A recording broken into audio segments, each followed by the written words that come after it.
आसिम मुनीर को पाकिस्तान के इतिहास में सबसे ज्यादा ताकत दे दी गई है, वो भी संविधान में संशोधन करके।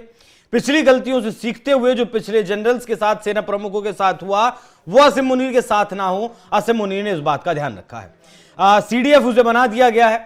सीडीएफ बनने के बाद आसिम मुनीर अब अपनी सेना की छावनियों में पहुंचा।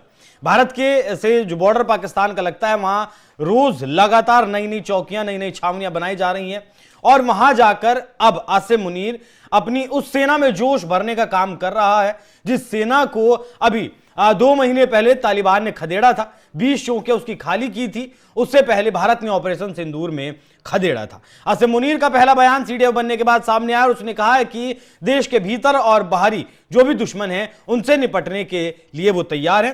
तो आसिम मुनीर डरा हुआ फिलहाल क्यों है, उसी विषय पर आज चर्चा करेंगे। नमस्कार, मैं हूं आपके साथ अभिषेक पुंडीर और इस विषय पर प्रकाश डालने के लिए मेरे साथ मौजूद हैं निपुण आलम बयान जी। सर, बहुत स्वागत है आपका।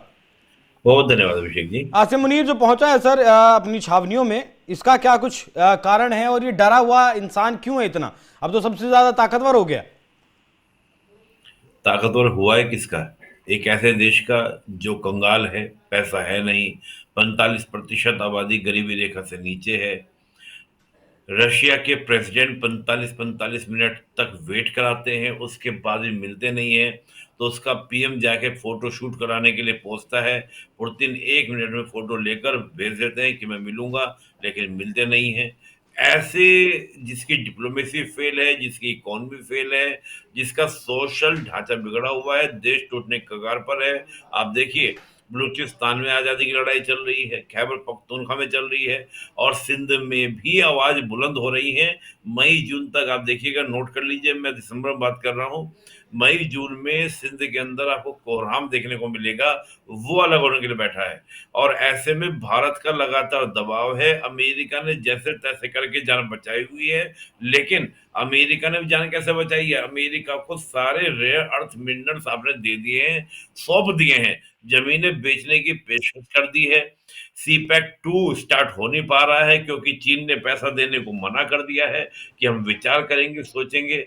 तो ऐसे देश का अगर कोई पावर, होलसेल पावर भी आ जाए, तो वो क्या कर लेगा, क्या नहीं कर लेगा। और ऑपरेशन सिंदूर में जिस प्रकार से धोया, क्या मतलब, एक तरह से धुआं धुआं कर दिया पाकिस्तान के अंदर। आप सोचिए, जिसको वो मानते हैं कि बड़ा सिक्योर एरिया है, वहां तक जाके हमने हिट किया, टारगेट किया। और लगातार आप देखते हैं कि हम चाहे पीओके की बात करें तो हमारा है ही, सिंध तक के लिए बयान हमारे राजनाथ सिंह जी यानी कि हमारे रक्षा मंत्री जी के द्वारा दे दिया गया है। तो ये जो बातें हैं, निश्चित रूप से पाकिस्तान की नींद उड़ाने के लिए काफी। तो देश का टूटना ही आसिम मुनीर का असली डर है या फिर भारत से उसे डर है? क्योंकि अक्सर पाकिस्तान की तरफ से भारत के ऊपर आरोप लगाए जाते हैं कि भारत बलूचिस्तान में भी एक्टिव है, खैबर केपीके में भी एक्टिव है। और ये आप जैसा कि आपने सिंध में कहा, सिंध के तो लोग ही चिट्ठियां लिख रहे हैं भारत के प्रधानमंत्री को। तो डर क्या है असल? नहीं, देखिए, किसी भी देश का प्राइमरी जो फोकस होता है, इसको हम कहते हैं कि national interest. Primary national interest ही होता है कि देश की यूनिटी, इंटीग्रिटी, सॉवरेनिटी और सिक्योरिटी बनी रहे। अब कोई देश आपका टूटने की कगार पर हो, तो इससे बड़ा और क्या हो सकता है किसी भी कंट्री के लिए, किसी भी देश के लिए, कि वो देश ही टूट रहा है। जिसके आप लंबरदार बने हैं, जिसके आप चौधरी बने हैं, वही आपका बिखर जा रहा है, तो आपके लंबरदारी का क्या फायदा? तो ये स्थिति जो है, तो ये निश्चित रूप से बहुत बड़ा फियर है। दूसरा, भारत का भी आप देखें, जिस प्रकार से भारत ग्रो कर रहा है और भारत जिस प्रकार से एक्शंस कर रहा है, मतलब आप ये एक्शन करते हैं, बदतमीजी करते हैं, आतंकवादी घटना करते हैं, पहलगाम की घटना हो या दिल्ली ब्लास्ट की घटना हो, कोई भी आप इंसिडेंट को देखें, तो उसका इनको मुंह तोड़ जवाब दिया जा रहा है। दिल्ली की घटना का अब तक जवाब नहीं दिया गया। उसको लेकर भी पाकिस्तान सोच रहा है कि अब होगा क्या, भारत क्या अगला कदम उठाने वाला है। तो ऐसे में अगर आपने किसी देश को बना के रख दिया है, एक्ट ऑफ वॉर आपने डिक्लेयर कर दिया है किसी भी तरह एक्टिविटीज का। और दूसरा बड़ी बात है, पीएम मोदी ने ये भी कहा था कि पाकिस्तान की गवर्नमेंट और टेररिज्म में हम कोई अंतर नहीं मानेंगे। ये स्टेटमेंट बहुत मायने करता है अभिषेक जी। आप देखिएगा इसका इम्पैक्ट अभी कुछ दिन में जब हमारे एक्शंस होंगे, तो वो हम्म। कहीं भी हो सकते हैं। और कहीं भी अगर हुए और पाकिस्तान की अगर मिलिट्री एस्टेब्लिशमेंट पर हमारे अटैक्स हुए या हमारे हमले हुए, तो मुनीर की लंबरदारी पे क्वेश्चन उठ जाएंगे कि यार तुम्हारी लंबरदारी में सब चीजें हुई हैं। तो बात ये है, तो स्थिति ये है। लेकिन एक बड़ी इंटरेस्टिंग बात क्या है, पाकिस्तान बहुत ही डिस्प्रेड है वॉर के लिए। क्यों? वॉर मतलब पाकिस्तान चाहता है कि वॉर हो जाए। उसके दो फायदे, एक तो पूरी दुनिया को दिखाएगा कि मुझे पीट दिया, मुझे पीट दिया, मुझे पीट दिया।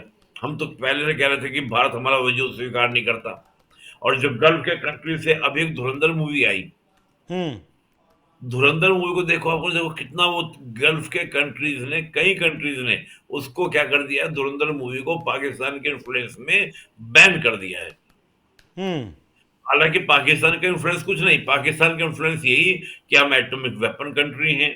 पाकिस्तान का इन्फ्लुएंस यही कि हम अमेरिका के प्रॉक्सी बने हुए हैं, हम अमेरिका के पूंछ बने हुए हैं। अमेरिका हमको जैसे नचाएगा हम भेजेंगे। हमारे पास 6 लाख की आर्मी ऐसी है जो गल्फ के किसी भी कंट्री के लिए काम करने के लिए तैयार है। 10,000 की तुम्हारे यहाँ पर, 15,000 तुम्हारे यहाँ पर, 20,000 तुम्हारे यहाँ पर। हम और देशों के लिए खून बहाने की आर्मी रखते हैं। तो उन सबने बैन कर दिया। तो पाकिस्तान को एक तो रोना, दूसरा आज पाकिस्तान की जो इंटरनल हालात है, इमरान खान ने जिस प्रकार से प्रेशर क्रिएट किया हुआ है पाकिस्तान की सरकार और पाकिस्तान की आर्मी के ऊपर, ये काबिल तारीफ। आप सोचिए 5-6 दिन पहले पाकिस्तान की सेना ये कह रही है कि इमरान खान देश के अंदर सिविल वॉर कराना चाहते हैं। आप सोचिए, एक व्यक्ति जो जेल में है, जेल में रह रहे व्यक्ति, उसको टॉर्चर चल रहे हैं, लंबे समय से चल रहा है, उसका इतना फियर वहां पर है, तो औरों का तो फिर आप सोच सकते हैं क्या होगा क्या नहीं होगा। तो पाकिस्तान आज सिविल वॉर की कंडीशन में है। तो ऐसे में पाकिस्तान चाहता है कि पूरे देश की जनता का ध्यान भंग हो, और उस ध्यान भंग की स्थिति में एक तो हम इमरान खान की हत्या कर दें ताकि किसी तरह का कोई विरोध का सुर न रहे। भारत के साथ छोटे मोटा हमारा कॉन्फ्लिक्ट हो जाए, जिससे हम पूरी दुनिया में रोना अलाप कर अपने लिए कुछ फंड्स वगैरह जनरेट कर लें। तो हर तरीके से, चाहे वो अंदरूनी हो और चाहे वो बाहरी हो, हर तरीके से पाकिस्तान चाहता है, मतलब कहते हैं ना कि मुझे पीट दो, मुझे पीट दो। कुछ पीटने के लिए उत्साहित होते हैं, तो पाकिस्तान आज पीटने के लिए नहीं, पिट जाने के लिए उत्साहित है। अच्छा। और दूसरा, जिस तरह के उनके यहाँ मूवमेंट चल रहे हैं, चाहे वो खैबर पख्तूनख्वा के और बलूचिस्तान के हो, भारत के साथ कॉन्फ्लिक्ट करके उनको सरप्रेस करने का पाकिस्तान की सेना मौका चाह रही है कि हम निहत्थे सिविलियंस जो हमारे खिलाफ आवाज उठाते हैं, उनकी आवाज को हम क्या कर दें, दबा दें। तो ये 3 मोटिव हैं पाकिस्तान की सेना के हमसे वॉर करने के। ठीक है, आखिर में जानना चाहूंगा, ये अब्बा ट्रंप नहीं बचा पाएंगे क्या टूटने से पाकिस्तान को? नहीं, ट्रम्प क्या कर पाएंगे? देखिए ट्रम्प की स्थिति क्या है, देखो ट्रम्प तो यूज करेंगे ना। अमेरिका तो किसी भी देश के लिए कोई खैरात तो बांटता नहीं है। अमेरिका तो अपने इंटरेस्ट में काम को करता है। अमेरिका का इंटरेस्ट है कि हम पाकिस्तान की लोकेशन को यूज करें, पाकिस्तान के रेयर मिनरल्स को लोग ले लें। देखिए पाकिस्तान आज बिकने की कगार पर है, और जब बिकने के कगार पर हो तो वहां एक होड़ मची हुई है कि चीन ज्यादा खरीदेगा या अमेरिका ज्यादा खरीदेगा। बस इतनी सी बात है। ठीक है, बहुत धन्यवाद सर। बाकी ये देखना दिलचस्प रहेगा कि मुनीर को पता था कि मुल्क कितनी बुरे हालात में, उसके बावजूद भी वो उस मुल्क का बाप बनकर बैठा है। तो क्या कुछ स्ट्रेटजी लेकर आया है, कैसे बचाने की कोशिश करने वाला है, बाकी बचने वाला नहीं है। लेकिन नाकाम कोशिश क्या क्या करता है वो देखने वाली बात रहेगी। बाकी आप लोग इस विषय पर क्या सोचते हैं, कमेंट बॉक्स में अपनी राय जरूर बताइएगा। नमस्कार।